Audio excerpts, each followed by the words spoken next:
2021 CPIഎമ്മിന്റെ നോമിനിയായി കേരളത്തിൽ നിന്നും രാജ്യസഭയിലേക്ക് എംപിയായി ജോൺ ബ്രിട്ടാസിനെ തിരഞ്ഞെടുക്കപ്പെട്ടു.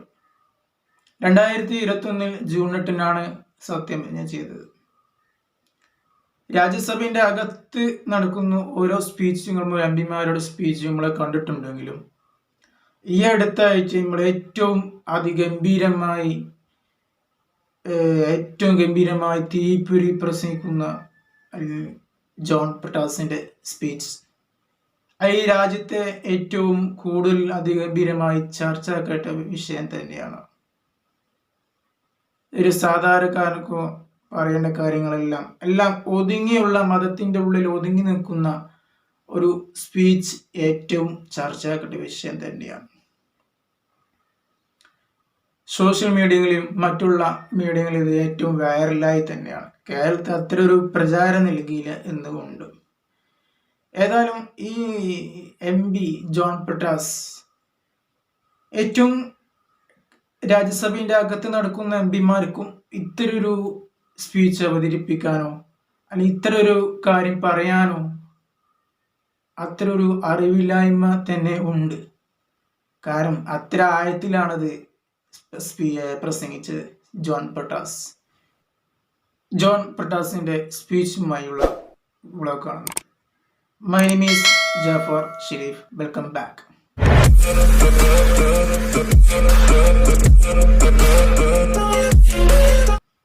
ജോൺ ബ്രിട്ടാസിന്റെ സ്പീച്ച് ഒന്ന് എക്സ്പ്ലെയിൻ ചെയ്യുകയാണ്. നിങ്ങൾ കണ്ടിട്ട് നിങ്ങളുടെ അഭിപ്രായം പറയണം.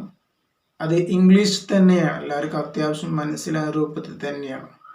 അതിൻ്റെ ആഴത്തിലുള്ള സംസാരങ്ങളും അതിൻ്റെ അകത്ത് നടന്ന പല വിഷയങ്ങളും ഒന്ന് കണ്ടിട്ട് നമുക്ക് നോക്കാം. Has been made to read out the election manifesto of BJP. As expected, there has been mention about Ayodhya thrice, and in all the speeches, without Ayodhya, without Prime Minister, no speech is completed from the treasury benches. Sudhanshu Trivedi ji, he spoke about astrophysics, Veda, science, everything. Sudhanshu ji, where he has gone? See, after all, he is only a Trivedi. There is a Chaturvedi sitting here. She should be more authoritative about such Vedic sciences. See, madam, we are passing through very difficult times. The astrologers will teach you science. Government will teach you technology. Hekdeji Sayena, government will teach you technology. Amit Shah ji and Arif Muhammad Khan together will teach you harmony between states and center. I am not with you. This is it.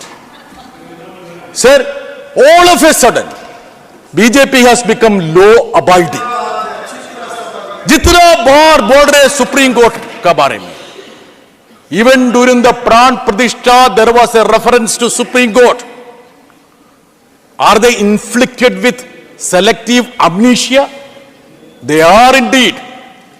What did the Supreme Court say in its verdict? An honorable judge who presided over the bench is a member of this house. I rarely see him. Today I saw him for 2 minutes, but he disappeared. I wanted to speak about that. Is it not a fact the same Supreme Court said there was a conspiracy, calculated act and egregious violation? It further said the desecration in 1949 leading to the ouster of Muslims and its eventual destruction on December 6 constituted a serious violation of rule of law. किसने किया? राजीव साहब, आप लोग ने किया है. All of a sudden they forget about it. I mean, they forget about the Supreme Court verdict. Now, see the sad predicament of this country. I will come to you, Rajiv Chandrasekhar ji. I will come to you. His colleague, who is supposed to be a candidate in a constituency, is busy crowning Mary Bada in Trichy. Mary Bada. See, Amarji, I will tell you, At the same time, Amarji's problem is that he is part of a bipolar political party. Bipolar a political party. You object, please object. I have spoken to Mr. Pandit, that's what I'm telling you. Sir, they all speak about Ram. अरे हमारा भी ये राम, आपका थोड़ी है. Ram belongs to us also. See, my Ram is Mahatma Gandhi's Ram, of compassion, of harmony and love. You also have a Ram. You also have a Ram, but there is a prefix to that. You know what is the prefix? Their Ram is Nadu Ram. That is a farak. That is the difference between our Ram and your Ram. Selective statistics, that is where you are. UPA, lot of statistics have been told out by leader Tiruchi Shivaji. During the UPA, what was the GDP? 6.8. आपका 10 साल में क्या कितना है? 5.9. You talk about what? Redeeming 25 crore people from poverty. That is because of the extrapolation of the data by the Niti Aayog. You have dispensed with census. You don't have the head count ratio. You add those things. If it was a real picture, it would have reflected in the global hunger index. In global hunger index, where are you? Now again, you go to any index, human development index. You go to press freedom index. क्या हो रहा है press freedom index में? अभी देखो ये वावुल आपने बदल दिया. क्या वावुल है? पहले तो मीडिया में ई था, आपने ई निकाल दिया. ओ रखा है, मीडिया बनाया है Modiya. The media in this country has been converted as modia. So only Rosit, you are owning a media house. That's why I'm telling you, Mr. Rajiv ji. So this is it. All other media has been turned like your media organization. Now, sir, now. നിങ്ങൾക്ക് ഏകദേശം മനസ്സിലായി എനിക്ക് തോന്നുന്നുണ്ട്. ഏകദേശം speech കണ്ടിട്ടുള്ള മനസ്സിലായി. ഈ രാജ്യത്ത് ഏറ്റവും ഭയങ്കര പ്രയാസത്തിലാണ് പോണത്. ഭയങ്കര ബുദ്ധിമുട്ടുള്ള കാര്യം തന്നെയാണ്. നരേന്ദ്രമോദി ഇവിടെ ചെയ്യുന്ന കാര്യങ്ങൾ, നരേന്ദ്രമോദി പ്രധാനമന്ത്രി നമ്മൾ വിമർശിക്കില്ല, വിമർശിക്കുന്ന കാര്യങ്ങൾ വിമർശനങ്ങൾ തന്നെയാണ് പറയേണ്ടത്. അത് ഒരു ജനമല്ല, ഇന്ത്യ മൊത്തം തന്നെയാണ് BJPക്ക് എതിരെ സംസാരിക്കുന്നത്. എതിരുള്ള കാര്യങ്ങൾ ഈ ഇന്ത്യ രാജ്യത്ത് ചെയ്തുകൊണ്ടിരിക്കുന്നു. ഒരു മതത്തെ പ്രോഗ്രാം ഉണ്ടെങ്കിൽ മതത്തിലേക്ക് നമ്മൾ രാഷ്ട്രീയം വലിച്ചിരിക്കുന്നു. രാഷ്ട്രീയ പ്രോഗ്രാം ഉണ്ടെങ്കിൽ രാഷ്ട്രീയത്തിലേക്ക് മതത്തെ ചേർക്കുന്നു. നരേന്ദ്രമോദി ചെയ്യുന്ന പരിപാടി തന്നെ. ഒരു ഇന്ത്യൻ പ്രധാനമന്ത്രി എങ്ങനെ ആയിരിക്കണം? ഇന്ത്യൻ പ്രധാനമന്ത്രി മാധ്യമങ്ങളോട് എന്താണ് മുന്നിലേക്ക് വരാത്തത്?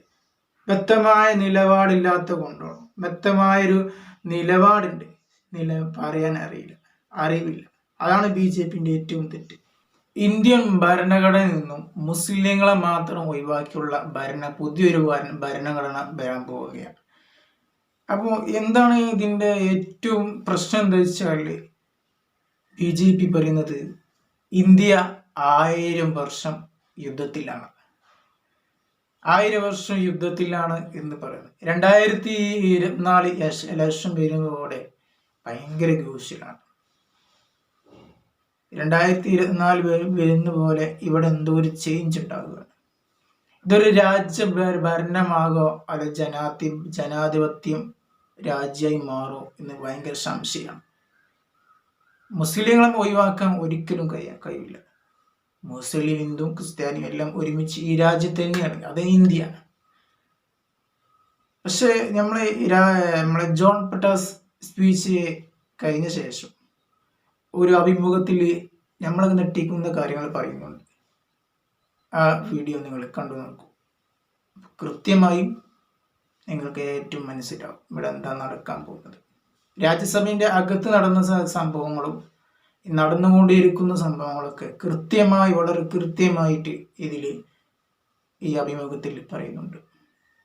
2024 ഇലക്ഷൻ വരാൻ പോവാ. നമ്മളൊരു മാധ്യമ ഭാഷയിലൊക്കെ പറഞ്ഞു കഴിഞ്ഞാൽ അങ്ങനെ കാത്തിരിക്കുകയാണ് ഇലക്ഷൻ എന്ത് സംഭവിക്കും എന്ന്.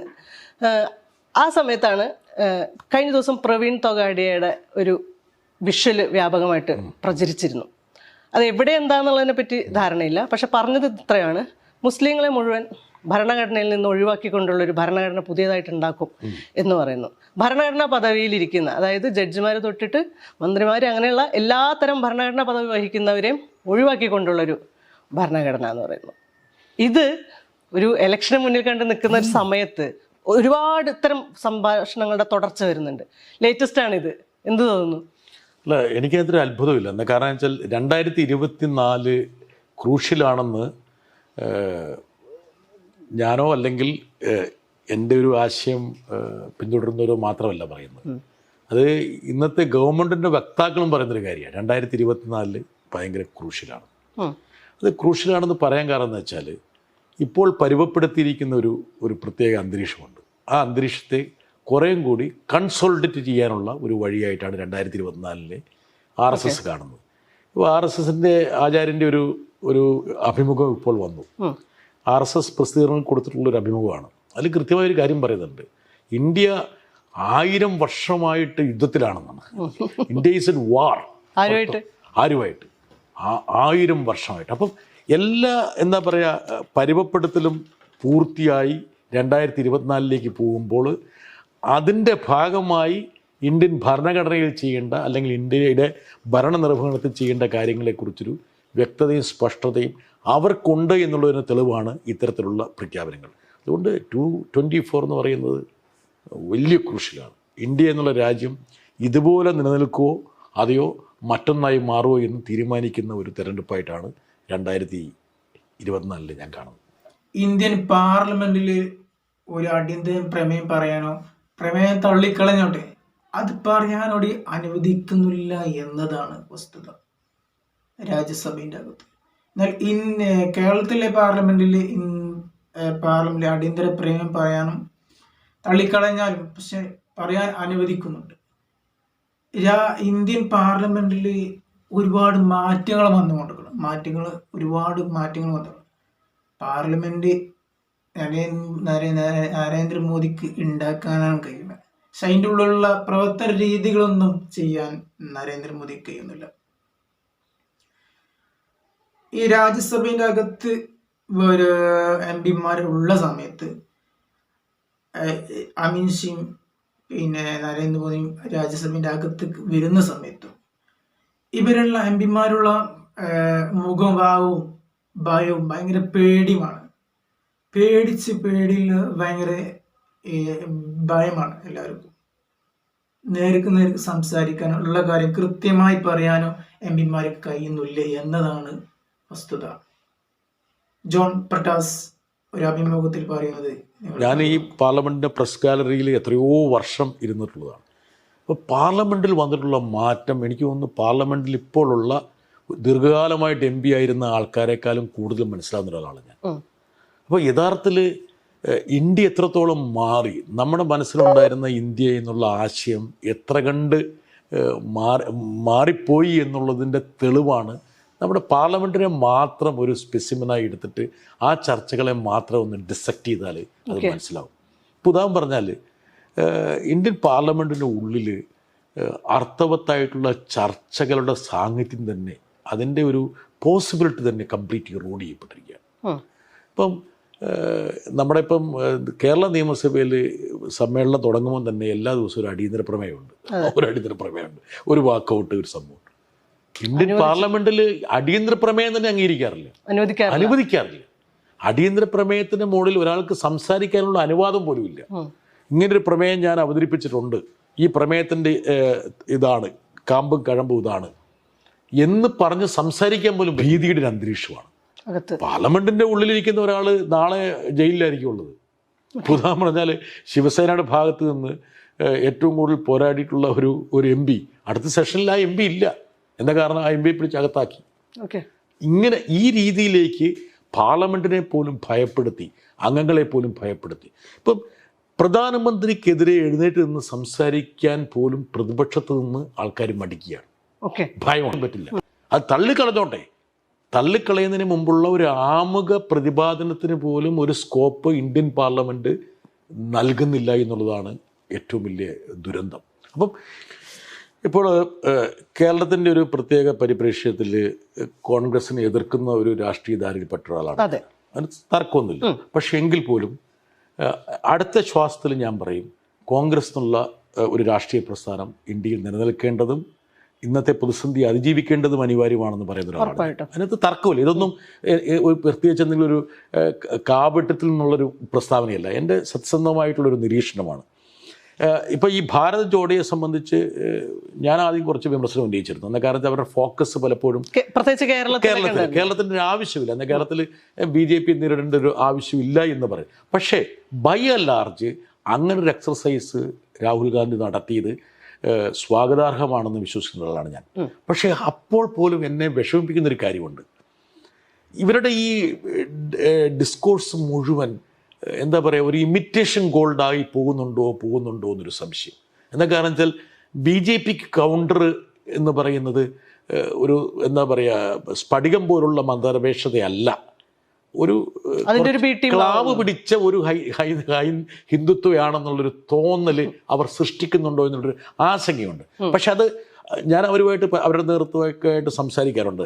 അപ്പോൾ അവർ പറയുന്നത് ഒരു സ്ട്രാറ്റജിക്കൽ മൂവാണെന്ന് പറയാറുണ്ട്. പക്ഷേ അങ്ങനെയൊക്കെയുള്ള ഈ പറഞ്ഞ വെണ്ണ വെച്ച് കൊക്കിനെ പിടിക്കുന്ന രീതിയിലൊക്കെയുള്ള പൊളിറ്റിക്സ് നമ്മുടെ ഇന്ത്യയിൽ സാധ്യമാകും. എന്ന കാരണം വെച്ചാൽ നരേന്ദ്രമോദി ഒരു ക്ഷേത്രത്തിൽ പോയിട്ട് ഒരു വല്ലാത്ത രൂപത്തിൽ പ്രവർത്തിക്കുമ്പോൾ വേറൊരു ക്ഷേത്രത്തിൽ പോയിട്ട് അദ്ദേഹം വേഷഭൂഷാദികളോടുകൂടി പോകുന്നു. അല്ലെങ്കിൽ ഞാൻ ഈ പറഞ്ഞ പൂണൂര് ധരിച്ച് ബ്രാഹ്മണനാന്ന് പറയുന്നു, ഞാൻ ശിവഭക്തനാന്ന് പറയുന്നു, ഹനുമാൻ ഭക്തനാണെന്ന് പറയുന്നു. അപ്പം ഇതാണോ കൗണ്ടർ എന്നുള്ളൊരു സംശയം എനിക്കുണ്ട്. അതൊരു സംശയം മാത്രമാണ്. എങ്കിൽ പോലും ഒരു രാഷ്ട്രീയ എക്സർസൈസ് രാഹുൽ ഗാന്ധിയുടെ ഭാഗത്തു നിന്ന് വരുന്നതിനെ ഞാൻ സ്വാഗതം ചെയ്യും.